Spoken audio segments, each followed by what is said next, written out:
Un error. Si no con frecuencia, algunas veces suele confundirse el socialismo con el movimiento obrero de resistencia, que tan ostensiblemente se manifiesta en huelgas, y conviene en este estudio distinguir uno de otro, aunque realmente en el movimiento obrero sean los socialistas quienes más laboran, y en sus manos esté la dirección de gran parte de él. El socialismo es esencialmente una fuerza política. Pero fuerza política de clase, emplea su actividad de influjo en organizar a los trabajadores integralmente, esto es, como partido, como fuerza de resistencia al capital, y, en la medida posible, como consumidores, cooperación, y como hombres de crecientes necesidades intelectuales y morales, grupos de instrucción y de arte, protesta organizada contra las corridas de toros, en España. Ligas contra el alcoholismo, en Bélgica, Francia, etc., y liga contra el cuchillo, en Italia. En cambio, el movimiento de resistencia no es una fuerza política. En él caben y están hombres de todas las ideas, sin más vínculo que la lucha contra el capital para la consecución de mejoras en el trabajo. Hay ciertamente organismos de este linaje adheridos al Partido Obrero, pero los más de ellos no aceptan su programa íntegro, y sí solo la parte de él transitoria, de la que luego hablaremos. De bastantes de estas organizaciones no puede decirse en rigor que no sean políticas, pero solo lo son en cuanto a organizaciones. Sus individuos están en libertad absoluta de practicar, o no, sus derechos en pro o en contra de los mismos socialistas. Los organismos que citamos demuestran en reuniones públicas, manifestaciones y por escrito su protesta contra atropellos gubernativos, sus deseos de reformas sociales, y c. Pero siempre como colectividad. No deben, pues, confundirse las dos fuerzas, aunque en realidad en los organismos de resistencia sea donde más adeptos conquiste el socialismo, y los hombres del Partido Obrero tengan en ellos grande influjo. Programa del Partido Obrero. Se sabe que la aspiración suprema del socialismo es resolver el problema social transformando la propiedad privada de los medios de producción en propiedad social, organizando a la sociedad en federación económica y entregando en usufructo a las colectividades obreras los instrumentos del trabajo. Para los socialistas, las causas de toda dependencia, de toda desigualdad, de todo antagonismo, de la miseria social y aun del envilecimiento intelectual, estriban en la apropiación por unos cuantos de los grandes medios de producción y de cambio, capital, apropiación que, sobre injusta, estiman lesiva para los intereses de los más, ya que pone la vida de muchos, al arbitrio de unos cuantos. Esta apropiación individual está hoy garantizada por el poder político, organizado en beneficio de la clase capitalista y en daño de la clase trabajadora. Por esto los socialistas consideran al poder como instrumento para realizar la transformación de la propiedad, que convertirá a las dos clases sociales hoy en lucha, proletarios y burgueses en una sola de trabajadores dueños del fruto de su trabajo, libres, iguales, honrados e inteligentes. No cree el Partido Socialista Obrero Español que llegará a la posesión del poder político para realizar sus ideales sino mediante un largo proceso de educación, de elevación del nivel físico, moral e intelectual de la clase obrera, y también mediante ciertas condiciones económicas de concentración de los medios de producción. Es decir, que no será posible poner mano en el poder político sino cuando la clase obrera sea la clase más fuerte y más inteligente, y cuando el medio económico, por la evolución capitalista, sea adecuado a la nueva forma de la sociedad. De ahí que el Partido Obrero subordine toda su acción a la elevación del mentado nivel de la clase obrera y a la posible aceleración de la natural evolución económica.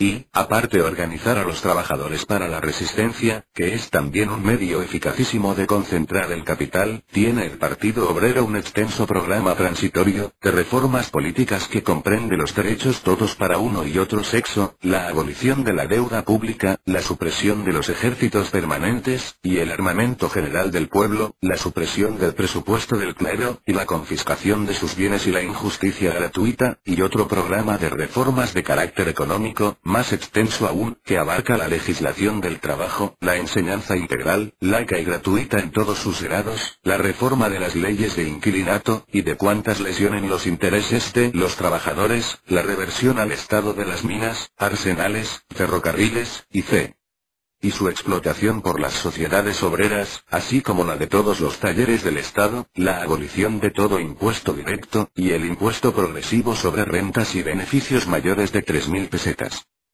Como el Partido Obrero, si considera que la conquista del poder político íntegro es obra larga, no estima imposible la penetración en ese poder, y menos imposible aún su predominio en los municipios, tiene también un programa municipal por el que se crean gran número de instituciones beneficiosas para los obreros. Se suprimen ciertos impuestos. Se hace gratuita la asistencia médica y farmacéutica. Se alimenta y viste a los niños asistentes a las escuelas. Se adoptan medidas de higiene respecto de alimentos y habitaciones y de higiene y de seguridad en las obras, talleres y fábricas. Se suprimen las subvenciones de carácter religioso, y se da, por la fundación de bolsas del trabajo, domicilio a las sociedades obreras.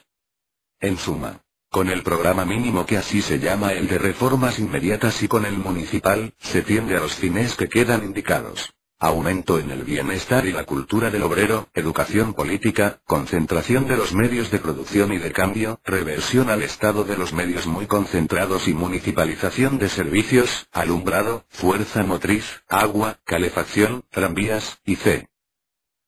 Táctica. Toda la táctica y el método del Partido Obrero se basan en algo que para los socialistas es hecho comprobado: la lucha de clases. En el actual régimen social la clase obrera tiene intereses opuestos a la clase capitalista, y, por consecuencia, todos los partidos políticos burgueses, por radical que sea su matiz, son enemigos de la clase obrera. Este antagonismo de intereses, que se manifiesta principalmente en las huelgas, quieren los socialistas que se perciba del mismo modo en el terreno político, y así como organizan a los obreros en secciones de resistencia contra la clase toda patronal, los organizan también en partido político de clase contra todas las representaciones de los distintos intereses de la burguesía. De este criterio nace la intransigencia, el espíritu de agresión del Partido Obrero hacia todos los demás partidos, si bien la intransigencia no llega a tales términos que impida al socialismo, en casos extremos, coligarse con otros, electoralmente o en el terreno de la fuerza, para la defensa de los derechos, ambiente necesario para la obra de educación cívica y de propaganda de ideas. Se ha dicho con frecuencia que el socialismo era enemigo de la política. Error. El Partido Obrero es político, si bien su política es de clase.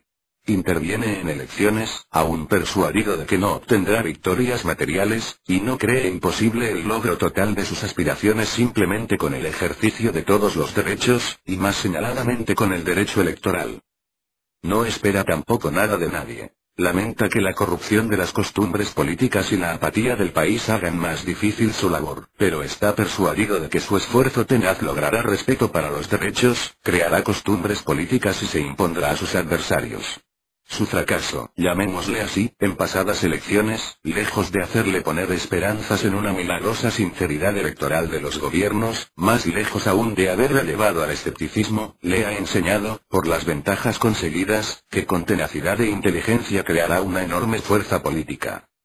La táctica del Partido Obrero puede concretarse en estas palabras: educar a la clase obrera dándola confianza en sí misma. Despertar en ella el espíritu de clase. Se ha hablado mucho del espíritu moderado, gubernamental de los socialistas, y se ha deducido de ahí que no son revolucionarios y que repudian el empleo de la fuerza. Otro error. No prejuzgan los socialistas. No quieren hoy hablar de lo que harán mañana para lograr sus anhelos. Por ahora les conviene vivir dentro de la legalidad, evitar a la clase obrera, inútil derroche de actividades, y por ello emplean en sus discursos y en sus escritos tonos templados no reñidos con el radicalismo de su fondo, y hacen continuas llamadas a la prudencia como correctivo y reacción contra la fraseología pseudo-revolucionaria de los partidos radicales. En realidad, el sentido gubernamental de que se les acusa no es otra cosa que profundo sentido político, y el tiempo se encargará de demostrar la exactitud de esta afirmación nuestra. Intervienen, pues, los socialistas en la marcha de la política en bien de la clase obrera, y aún puede decirse que estos últimos años partido alguno ha desplegado la actividad y la organización política que ellos, dentro, claro está, de sus modestos medios,